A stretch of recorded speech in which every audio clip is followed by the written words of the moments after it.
I did build myself a custom wooden case with some little extras in it. As you can see, it's fitted with LEDs and supports an ATX motherboard. This motherboard, however, is rotated at a 45-degree angle and the GPU is connected with a PCI Express riser. This allows to show off the lower half of the motherboard, which you normally never see, which is a shame because the manufacturers put so much effort in the aesthetics and you really do never see that.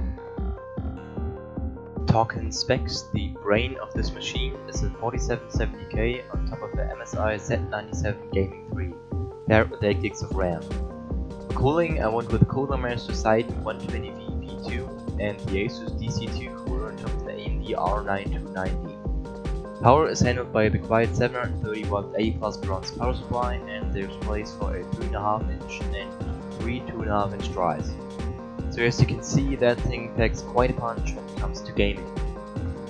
Coming to I/O, on the front you will find a power button, a multi-card reader which is super useful, 2 USB 3 ports, audio, eSATA and a DVD drive. Inside there's the PSU, the motherboard and GPU ports, and a separate power connector for the LEDs so I can use them when the PC is turned off. Also there's a micro USB cable on the right which can charge my phone at decent speeds.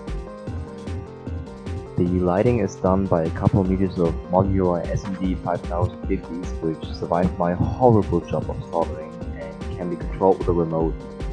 Thanks to the 12V 6A PSU, I can use that thing as light. The whole thing started with my old rig, which had a horrible Zellman cooler and didn't really look good in my opinion, so I thought I should create something special and immediately thought of water cooling. But it's very expensive and needs maintenance, so I figured a custom case would be good too. As I started planning, I thought this would be like a 1-week job, but I was totally wrong with that. That thing ended up taking me like 2 months. For airflow, there are 3 120mm intakes on top, 1 for the AIO cooler and 2 case fans above the GPU. Air exhaust is taken care of by 140mm on the bottom right and the PSU in the back. I chose the intakes to be on the top because I will have less problems with dust and it improves CPU temps. Actually, the most horrible part about this was modding my GPU. I felt like a mother cutting her baby with a chainsaw. But I had no other chance because there was no other way that thing would fit. So guys, if you can avoid modding your GPU in a project, definitely do it. It's not a great experience. While building, I had a big problem in the form of the new Star Wars Battlefront beta. So to play the heck out of it, I built this sadness of a computer. Also, it gave me some open test bench CPU temps with the new cooler. The painting is actually the only part of this case I didn't do by myself. This is industrial grade matte paints which does a perfect job of hiding the fact that it seeped out on the wood. Also, it's got a very rough feeling to it. Well, the result is a Need for Speed Underground style gaming PC.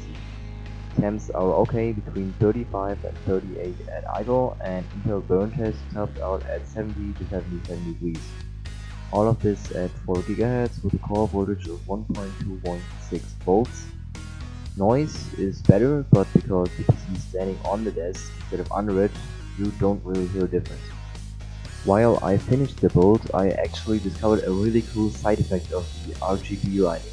At some colors, the frequency of the light has interference with the frequency of the fan spinning, creating an optical effect which makes the fans look spinning way slower than they actually are.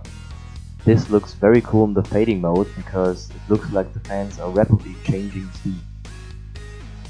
To sum it up, I learned to have a lot of respect for the case manufacturers, because building a case is really no joke. I spent around 150 euros and around 2 months building this thing.